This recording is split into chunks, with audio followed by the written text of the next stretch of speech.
You want to create value-driven talking head videos, but you want something more, that interview premium vibe. But the room you use to shoot your videos is small. Don't worry, I will show you all the tips and tricks to achieve a great interview look in a small room. I filmed this video you're watching now in my 11 by 9 feet studio. We will take care of the next aspects.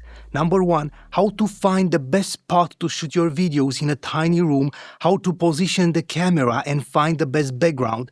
Number 2, I will show you what gear I use and why. And number 3, we will set the main lights, the practical lights and the audio gear to get the most out of it. I shoot all my videos in this tiny room and I know how difficult it feels and how you see all the limitations. But don't worry, with a little planning, you can do it.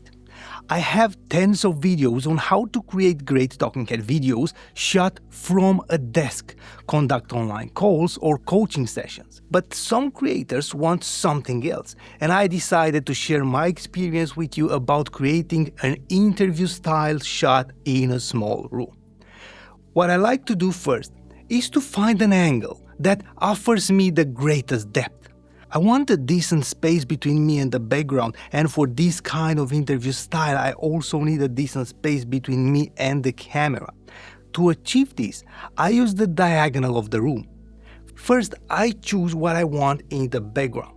What I'm looking for is a background with a clean space behind my head and some decor to help balance the shot. When I say clean space behind my head, that doesn't mean it has to be a clean wall. You can have a library in the background or pictures on the walls, but avoid something like a plant behind you because it will look like you're having leaves growing out of your head. This corner is the best looking in my space. In this case, the camera will be placed on the opposite side, as close as possible to the corner of the room to make full use of the diagonal length. And I placed the tripod there where my camera will be. Second, I place the chair. I want to sit between the camera and the background. The chair you use can be a taller one, a classic chair, or you can even shoot standing up.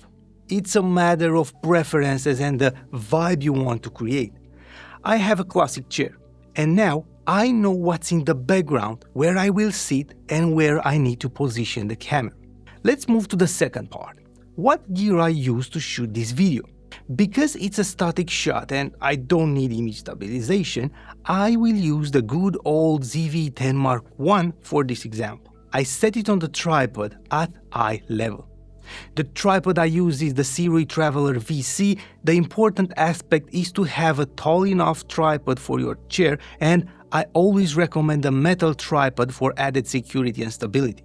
I power the camera with the same dummy battery I normally use when I shoot from my desk, and I use the same power system, the NPF battery from SmallRig and the adapter plate. Now, for interview style shots, you will need a longer lens than what you use to shoot from the desk. The Sigma 16mm f1.4 is the best fit for talking head videos with the camera on the desk. But in this interview style situation, you will achieve a better look with a 35mm or 50mm lens. This focal length will provide a more documentary style look. The camera will be farther away and you can't reach it while shooting, but for this kind of shot, that's normal. I will use the Sigma 18-50mm f2.8 lens. I recommended this lens to you in the past for B-roll and zoom in if that's what you need. In this situation, f2.8 is ideal because at a longer distance between you and the camera, shooting at f1.4 will cause the focus to shift quickly. I said this in other videos and I will say it again. If you want to invest in something, don't waste the money on an expensive camera body. It's more important to invest in more lenses. I prefer to use a cheap mirrorless camera like the ZV-10 Mark I or Mark II, since these are cheaper than full-frame mirrorless cameras that easily cost over $2,000, and to invest in lenses that open up more possibilities for different shots. For this example, I will use it at 35mm to achieve a classic look. According to your space, You can use it at 24mm or 50mm. It depends on the size of your room. I connect the camera to the PC using my Camlink 4K capture card only to monitor the shot and set it up perfectly. And this is the result we have achieved until now. Don't worry, for all the equipment presented in this video, I will add affiliate links in the description. If you click on my links, you're not going to pay anything extra, but I will earn a small commission, and this will help me keep sponsors away from this channel and create more valuable content for you. Thank you. Now it's time to polish this shot and set the lighting, background lighting, and audio. I can keep the chair in the middle of the frame, but it doesn't look that appealing to me. So I will adjust the chair's position and place my eyes close to the intersection of the lines on the right side of the image, respecting the rule of thirds. And I will rotate myself to look inside the shot. To light me up, I will use my light panels, the Godox ES45s.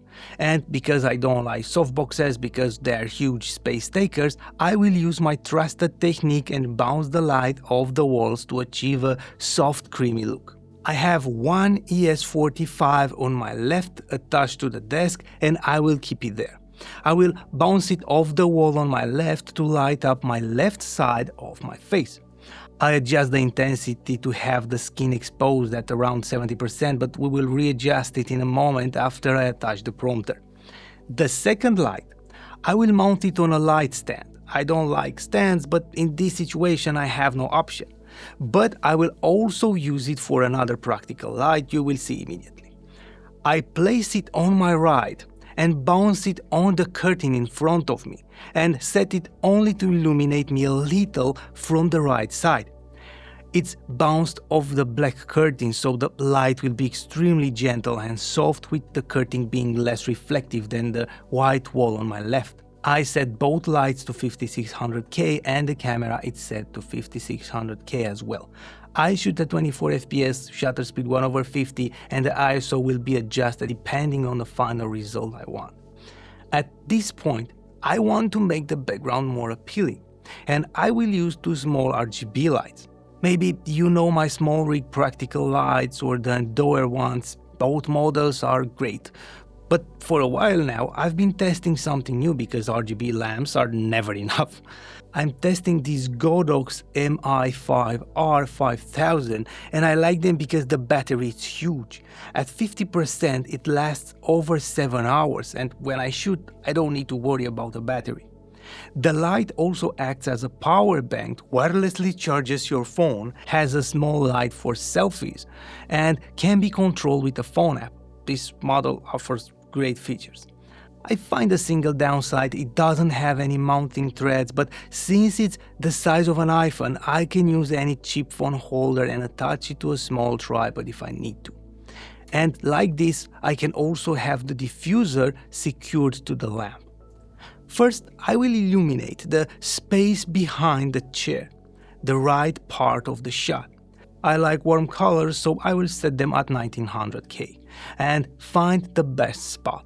Next, I want another light on the right side to balance the shot, and I will place the second one behind this artificial plant and adjust its intensity to look nice. I like warm colors. You can use any colors you want according to your style preferences and brand. Looking at the shot now, I feel the need to add something on the right side because it looks unbalanced. Here I have something, but on the right side it's empty. You can add a painting, a shelf, but I like something adjustable, and I will add a light shape. I use this cheap small rig projector to create a window shape, but I want it to be subtle, not highly pronounced. And I attach the projector to the same light stand I use for my secondary light panel with a small magic arm. Now, before setting up the audio, I have one more step to take care of. I use the Elgato prompter with the 55mm adapter ring that comes in the box for this lens. And because this lens is a zoom lens with moving parts, I don't like to put all the prompter weight on it. So I attach it and mount a magic arm to support it from the tripod. Luckily for me, my microphone is attached to the arm close to me, so I can simply use it like this. These days people are used to seeing the mic in the shot because of podcasts, but because I want that interview vibe where you usually don't see the mic, I will use my gravity mic stand that's attached to the desk and position the mic out of the shot boomed from above. Set the equipment as you like according to your taste and take maximum advantage of the longest side of your room if you can. Find the best looking background, improve it using cheap RGB lights, balance it as much as you can, and find the best placement for the microphone to obtain that great crisp audio. But if you want another kind of vibe and want more practicality, shooting at your desk, having the PC in front of you and the camera closer to reach it to do online calls or training sessions, you need another approach. And to achieve great results in a normal room, I will give you a dedicated video showing all the necessary tricks for shooting great videos while standing at your desk with the camera on you. Watch this video and transform your regular room into a great video creation set.